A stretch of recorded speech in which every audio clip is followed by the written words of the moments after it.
Good morning all of you. आज मैं आपको इलेक्शन कमीशन निर्वाचन आयोग जो आपका एनसीईआरटी वन लाइनर जो आपका सार संग्रह का है उसी का अगला टॉपिक है। तो आइए हम लोग देखते हैं इसको। कहता है कि राजनीतिक दल को राष्ट्रीय या क्षेत्रीय दल की मान्यता रिकॉग्निशन ऑफ नेशनल और रीजनल पार्टी, ठीक है, देने का अधिकार किससे प्राप्त है। अगर आप पार्टी बनाते हैं तो उसको राष्ट्रीय या क्षेत्रीय दल की मान्यता आखिर कौन देगा, किसके पास अधिकार है। तो आपका इलेक्शन कमीशन दैट इज चुनाव आयोग के पास है कि आपके दल को उनका अपना क्राइटेरिया है कैसे क्या है, लेकिन जो भी है आपका चुनाव आयोग ही आपको डिसाइड करेगी कि आपका जो दल है वो राष्ट्रीय होगा या क्षेत्रीय दल का होगा या कैसे, जो भी उसका रिकॉग्निशन होगा वो देंगे, ठीक है। तो राजनीतिक दल को राष्ट्रीय या क्षेत्रीय दल की मान्यता देने का अधिकार किसे प्राप्त है, तो चुनाव आयोग को।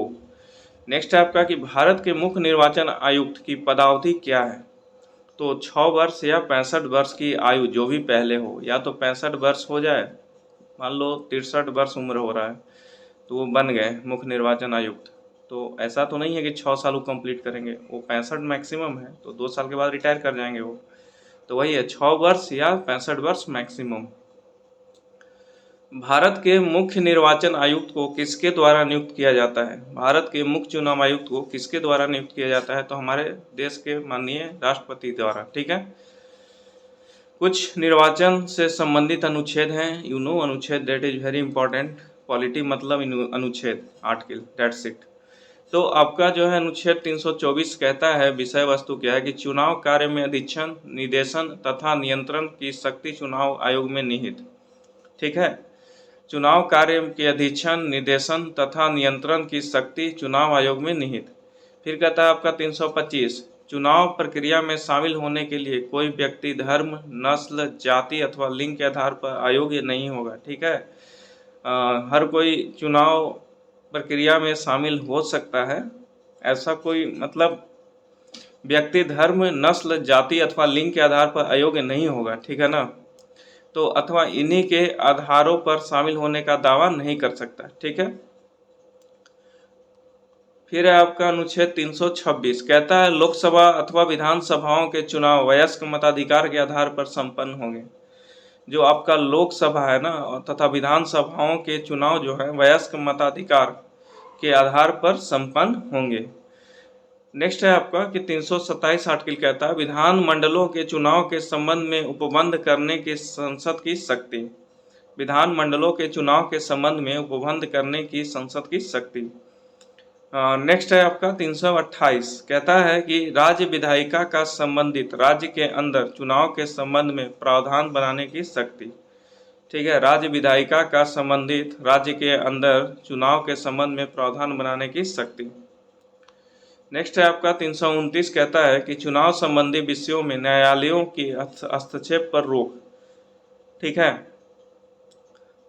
चुनाव संबंधी विषयों में न्यायालयों के हस्तक्षेप पर रोक। फिर आपका 329 का कहता है कि प्रधानमंत्री तथा लोकसभा अध्यक्ष के चुनाव के संबंध में विशेष प्रावधान, दैट इज निरस्त। तो इतना याद कर पाते हैं, that is very happy for you. But मैं कहूँगा एक आर्टिकल आपका 324 से याद ही कर लीजिएगा, जो आपका चुनाव कार्य के अधीक्षण, निर्देशन एवं नियंत्रण की शक्ति चुनाव आयोग में निहित, ठीक है। आगे कहता है आपका कि भारत के मुख्य चुनाव आयुक्त किसके द्वारा नियुक्त किया जाता है, तो वही राष्ट्रपति के द्वारा। आंतरिक दलीय लोकतंत्र का उपयोग कहाँ होता है, तो दल के आंतरिक चुनाव हेतु जो दल के पदाधिकारियों के चयन हेतु समय समय पर होता है, ठीक है ना। आंतरिक दलीय लोकतंत्र का उपयोग कहाँ होता है, तो दल के आंतरिक चुनाव हेतु जो दल के पदाधिकारियों के चयन हेतु समय समय पर होता है, ठीक है। किस अनुच्छेद के अंतर्गत भारत के निर्वाचन आयोग का प्रावधान किया गया है, तो यह आपका है अनुच्छेद 324 के अंतर्गत, ठीक है। फिर आगे कहता है आपका कि मुख्य चुनाव आयुक्त को किस प्रकार उसके पद से हटाया जा सकता है। मुख्य चुनाव आयुक्त को किस प्रकार उसके पद से हटाया जा सकता है, तो संसद के दोनों सदनों के सदस्यों द्वारा 2/3 बहुमत से प्रमाणित कदाचार के आधार पर, ठीक है। संसद के दोनों सदनों के सदस्यों द्वारा 2/3 बहुमत से प्रमाणित कदाचार के आधार पर। राष्ट्रपति का चुनाव किसके द्वारा संचालित किया जाता है? भारत के निर्वाचन आयोग द्वारा। ठीक है, राष्ट्रपति का चुनाव किसके द्वारा संचालित किया जाता है? भारत के निर्वाचन आयोग द्वारा। नेक्स्ट है आपका 61वें संविधान संशोधन 1989 के अंतर्गत मतदान की न्यूनतम आयु 21 वर्ष से घटाकर 18 वर्ष कर दी गई है। जैसा कि हम लोगों का 18 वर्ष हो जाता है तो हम लोग वोट देने के लिए एलिजिबल हो जाते हैं। पहले था 21 वर्ष, अब कर दिया गया 18 वर्ष। तो कब किया गया? तो 61वें संविधान संशोधन। पहला इंपॉर्टेंट क्वेश्चन ये हो गया कि कौन सा संविधान संशोधन था? तो 61वें संविधान संशोधन 1989।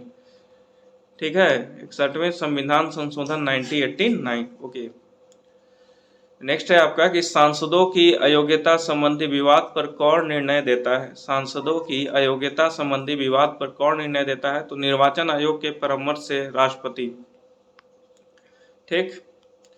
संसद द्वारा किस व्यक्ति को चुनाव लड़ने के लिए अयोग्य करार दिया जाता है? संसद द्वारा, ठीक है, जो हमारा पार्लियामेंट है, किसी व्यक्ति को चुनाव लड़ने से अयोग्य घोषित कर दिया जाता है। ऐसा क्या रीजन है? तो न्यायालय द्वारा अपराधित घोषित किए गए व्यक्ति को, अगर न्यायालय ने उसे अपराधी घोषित कर दिया है तो they are not eligible to fight election.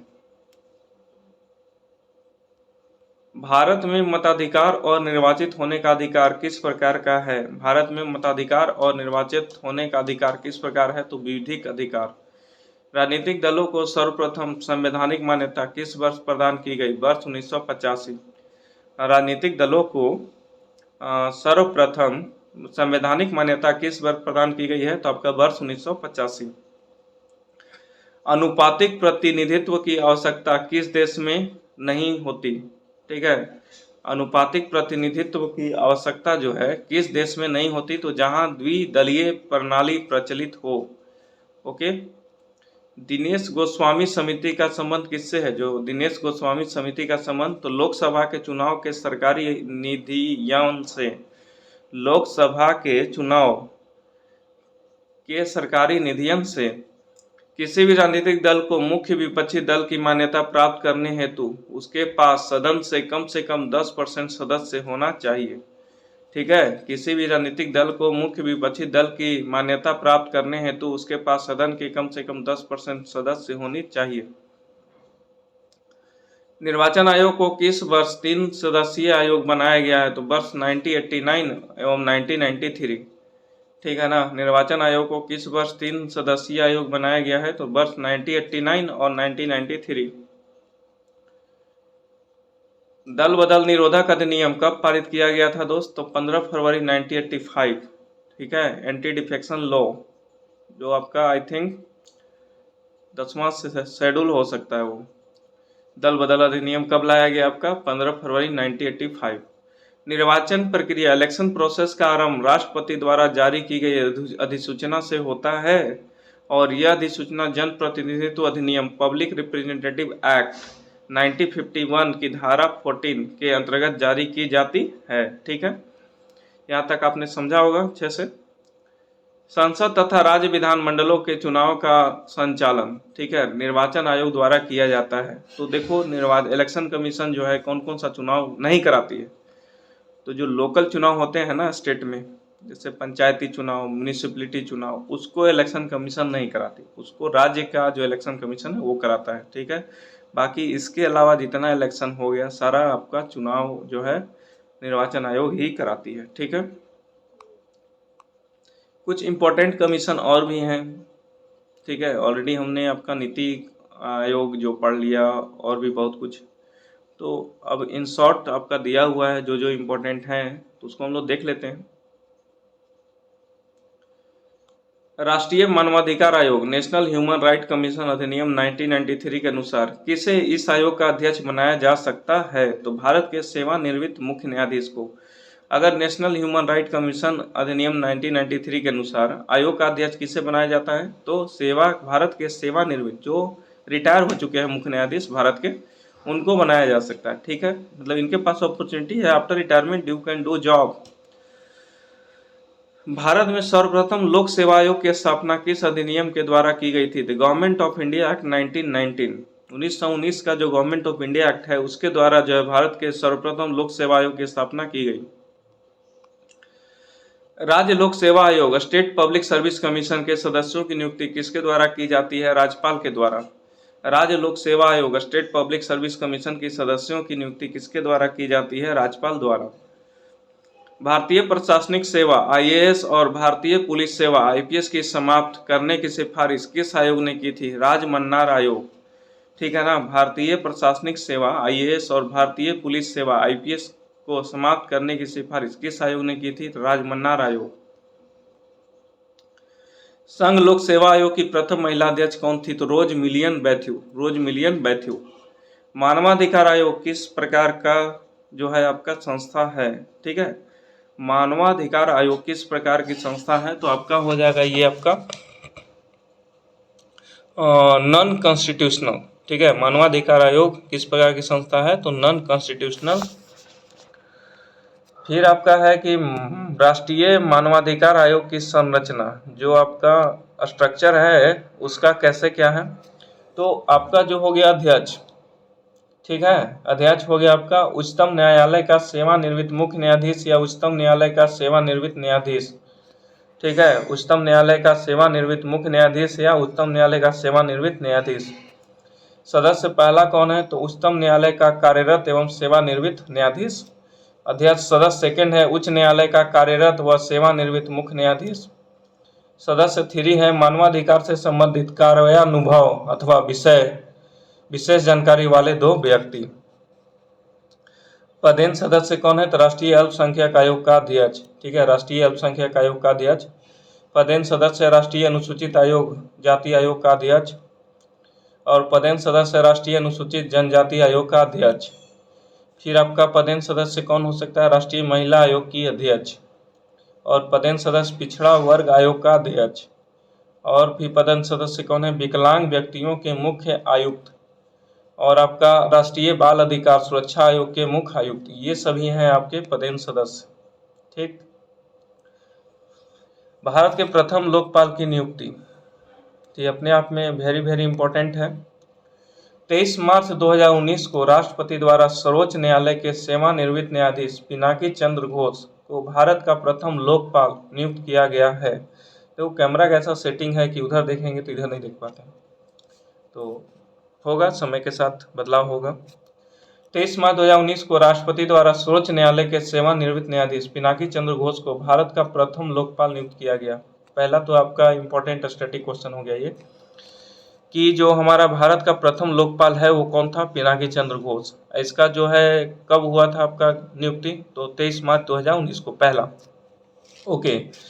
इनका चयन जो है दोस्तों प्रधानमंत्री नरेंद्र मोदी की अध्यक्षता वाली एक चयन समिति द्वारा किया गया है, जिसमें सर्वोच्च न्यायालय के मुख्य न्यायाधीश रंजन गोगोई, उस समय हमारे सर्वोच्च न्यायालय के मुख्य न्यायाधीश थे रंजन गोगोई, लोकसभा अध्यक्ष थे सुमित्रा महाजन तथा एक प्रख्यात न्यायविद है मुकुल रोहतगी सम्मिलित थे। तो अध्यक्ष कौन थे प्रथम लोकपाल? तो पिनाकी चंद्र घोष।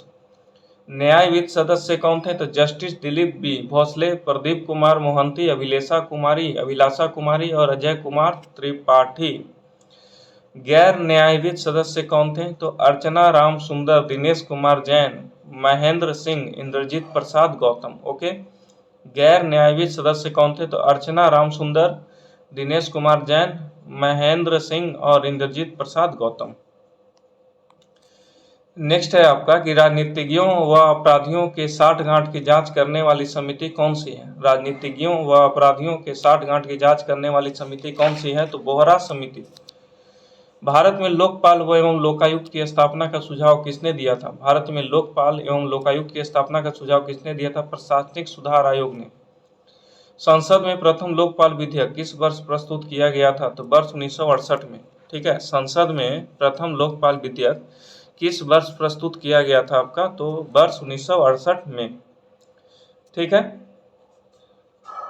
नेक्स्ट है आपका कि संचित निधि कंसोलिडेटेड फंड जो होता है को समेकित निधि के नाम से भी जाना जाता है। इसका दूसरा नाम क्या है? समेकित निधि। संविधान के किस अनुच्छेद के अंतर्गत लोक सेवा आयोग के सदस्य को हटाया जा सकता है? तो अनुच्छेद 317। ठीक है ना।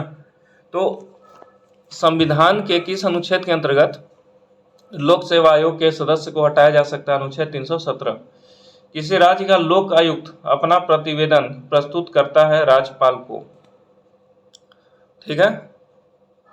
तो किसी राज्य का लोक आयुक्त अपना प्रतिवेदन प्रस्तुत करता है राज्यपाल को। नेक्स्ट है आपका कि राज्य मानवाधिकार आयोग का अध्यक्ष कौन होता है? तो उच्च न्यायालय का सेवानिवृत्त मुख्य न्यायाधीश, ठीक है ना।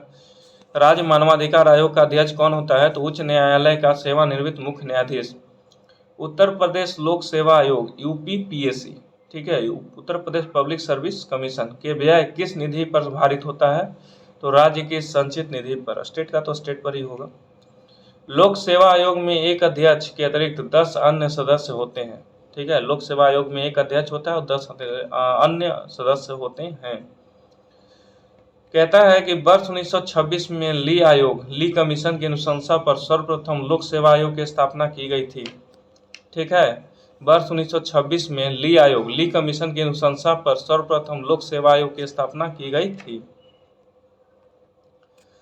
आगे कहता है आपका कि लोकपाल संस्था में अध्यक्ष के अतिरिक्त 8 अन्य सदस्य की नियुक्ति होती है। लोकपाल संस्था में अध्यक्ष के अतिरिक्त 8 अन्य सदस्यों की नियुक्ति होती है, जिनका कार्यकाल 5 वर्ष के लिए होता है। तो यही था दोस्तों, thank you very much. Next हमारा जो वीडियो होगा वो आपका हो जाएगा प्लानिंग कमीशन। Thank you.